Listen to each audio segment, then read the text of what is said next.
నమస్తే రమగారు. నమస్తే రమగారు, మనము పొదుపు చేయాలి, జాగ్రత్తగా సేవింగ్ చేసుకొని ఉంచుకోవాలి, దేనికి దానికి విడివిడిగా పెట్టుకోవాలి. ఇలాంటివి మీరు చాలా అసలు ఎలాంటి పద్ధతిలో కూడా చెప్పారు మీరు మాకు. వీటికి సంబంధించి ఏదైనా కథలాగా ఉందా? చిన్న కథ చెప్దామా? చెప్పండి. చిన్న కథ, చాలా చిన్నది, 10 నిమిషాలు అయిపోయేలాగా. కొన్నేళ్ల క్రితం ఓ వ్యాపారస్తుడి ఇంటి పక్కన ఒక సామాన్యుడు ఉండేవాడు. వ్యాపారస్తుడు అంటే కొంచెం మరి బిజినెస్ పీపుల్ అంటే డబ్బులు ఉంటాయి బాగా.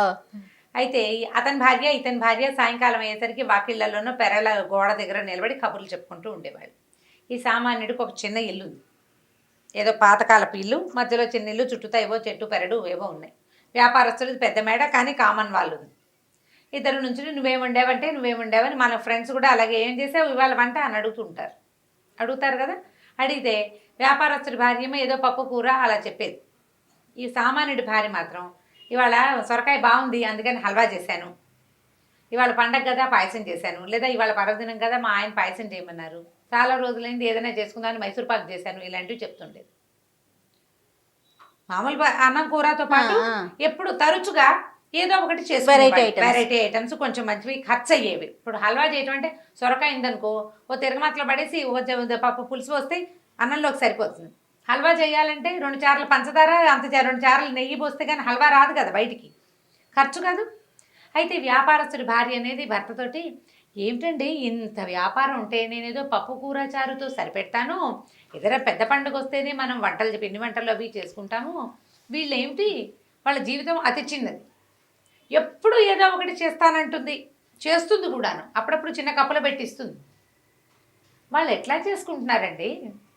ఏమిటి మనం ఎందుకు చేయటం లేదు, వాళ్ళు ఎందుకు చేసుకుంటున్నారు అంటే ఆయన ఏం చెప్పాడంటే, వాళ్ళకి పొదుపు గురించి తెలియదమ్మా, పొదుపు మీద ఒకసారి అవగాహన వస్తే వాళ్ళకి అర్థమవుతుంది అన్నాడు. అనేసరికల్లా అట్లా ఎట్లా అర్థమవుతుందండి, 10 రూపాయలు తెచ్చుకుంటే 10 రూపాయలు పెట్టి వంట వండుకుని తినేస్తున్నారు వాళ్ళు. నువ్వు 100 రూపాయలు తెస్తే 5 రూపాయలే వంటకి ఖర్చు పెట్టి మిగిలింది దాస్తానంటావు, వ్యాపారంలో పెడతానంటావు అని ఆవిడ విసుక్కుంది. ఇలా కాదు నేను చెప్తానని ఆయన ఏం చేశాడు, 90 నాణ్యాలని మూట కట్టి పక్కనున్న సామాన్యుడి గోడ పక్కన పడేసాడు. పడేస్తే వాళ్ళు చూసుకున్నారు, ఓపెన్ చేసి చూశారు, 90 నాణ్యాలు ఉన్నాయి. ఎప్పటి నుంచో ఎప్పటికైనా 100 నాణ్యాలు కూడబెట్టాలని వాళ్ళ కోరిక, కానీ వాళ్ళు ఖర్చు పెట్టేసుకుంటున్నారు, ఎప్పటికప్పుడు ఖర్చు అయిపోతుంటుంది. ఇంత ఖర్చు మనం ఏం పొదుపు చేస్తాం, మనం ఎట్లా చేస్తాము, మన దగ్గర ఎట్లా 100 నాణ్యాలు వస్తాయి అనుకునేవాళ్ళు. 100 నాణ్యాలు ఉంటే అదేదో కొనుక్కోవచ్చు, 100 నాణ్యాలు ఉంటే పిల్ల పెళ్లి చేయొచ్చు, 100 నాణ్యాలు ఉంటే అదేమిటో అంతే. మనం కూడా అలాగే అనుకుంటాం, ఎవరైనా అలాగే అనుకుంటాం కదా. అప్పుడు ఈ భర్త అన్నాడు, సామాన్యుడి భర్త భార్య మాట్లాడుకుంటున్నారు, పేర్లు పెట్టలేదు ఎవరికి. వీళ్ళిద్దరు అనుకున్నారు, 90 ఉంది, 10 రూపాయలే కదా, 10 నాణ్యాలు 90 బిళ్ళలు ఉన్నాయి, 10 నాణ్యాలు ఎంతలోకి చేస్తాం, కాబట్టి ఇవాళ నుంచి ఖర్చు తగ్గించి ఆ 10 పూర్తి చేద్దాం అనుకున్నారు. అక్కడి నుంచి పప్పులు పాయసాలు వండుకోవటం మానేశారు, తేలిగ్గా కూర చారు వండుకుంటున్నారు. పాయసపు ఖర్చు అంటే పంచదార ఖర్చు మిగిలింది, పాల ఖర్చు మిగిలింది, నెయ్యి ఖర్చు మిగిలింది, తిండి ఖర్చు తగ్గించడం మొదలుపెట్టారు. పాయసం తినకపోయినా అన్నం తింటే చాలు, పాయసం ఎక్స్ట్రా కదా. క్రమంగా 1 నెల 2 నెలలు 3 నెలలు గడిచేసరికి ఈ 10 నాణ్యాలు వీళ్ళ తిండితో పాటు వాళ్ళేం తిండికి లోభించాల, తినేవాళ్ళు, ఎక్స్ట్రాలు చేసుకోలేదు అంతే. ఈ 10 నాణ్యాలు చేర్చారు. ఈ 100 నాణ్యాలు కూడాక ఎప్పుడు ఒట్టి రోజుల్లో పాయసాలు అవి చేసుకోవడం మానేశారు.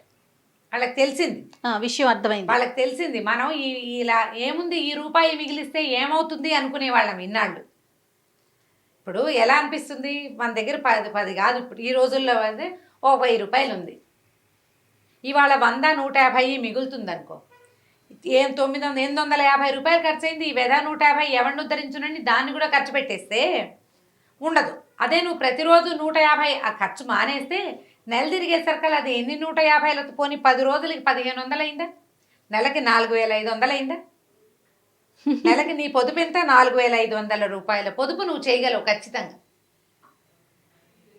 30,000 రూపాయలకి 4500 పెద్ద పొదుపే మరి కాదు కదా, సామాన్యం అండి. 10 రూపాయలు ఖర్చు సంపాదించడం ఎంత కష్టం, 4500 రూపాయలు అంటే వచ్చే నెలలో నీకు పెద్దగా డబ్బులు రాకపోయినా 1 రూపాయి తగ్గించుకున్నా కొంతమాట కొన్ని రోజులు నువ్వు మేనేజ్ అవ్వగలుగుతావు, దాంతో కొన్నాళ్ళు మేనేజ్ అవుతావు కదా ఖచ్చితంగా.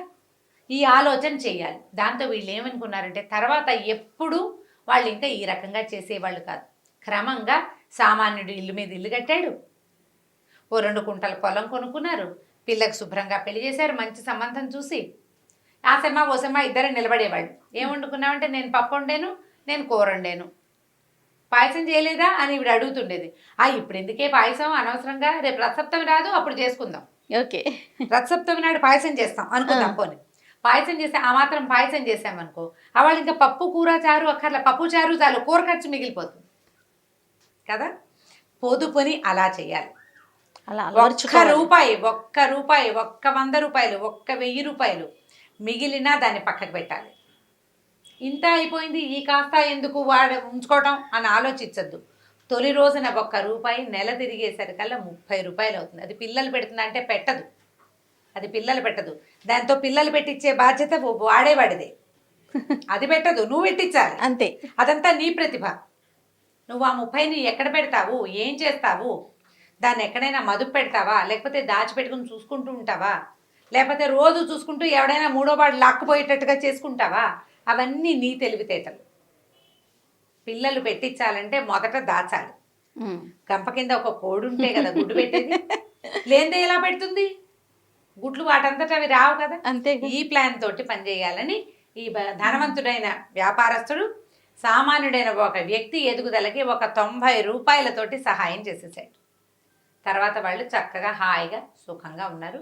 పొదుపు కథ తెలుసుకోండి, నేర్చుకోండి, అర్థం చేసుకోండి, పిల్లలకి అర్థమయ్యేలాగా నేర్పించండి. కిడ్డీ బ్యాంకులు ప్రాక్టీస్ చేయండి, పిల్లలకి కిడ్డీ బ్యాంకులు ఇవ్వండి, మీరు కూడా కిడ్డీ బ్యాంకులు పెట్టుకోండి, ఎక్స్ట్రా మిగిలిన డబ్బులు అందులో పడేయండి. అంతే. సూపర్. టోటల్ స్టోరీలో నాకు ఒక్క పాయింట్ బాగా నచ్చిందండి. గంప కింద కోడి, కోడి ఉంటేనే కదా గుడ్లు వచ్చాయి, లేకపోతే ఎక్కడి నుంచి వస్తుంది. సూపర్ రమ్మగారు, సూపర్. రమ్మగారికి ఎలా తెలుసు ఇలాంటి ప్రశ్నలు వేయకండి. రమ్మగారు ఫాలో అవుతారు ఆఫ్ కోర్స్. అంతే. రైట్ అండి. నమస్తే రమ్మగారు. నమస్తే జయ. ఈ వీడియో కనుక మీకు నచ్చినట్లయితే లైక్ చేయండి, షేర్ చేయండి. మరిన్ని ఇంట్రెస్టింగ్ వీడియోస్ కోసం మా ఛానల్ని సబ్స్క్రైబ్ చేసుకోండి.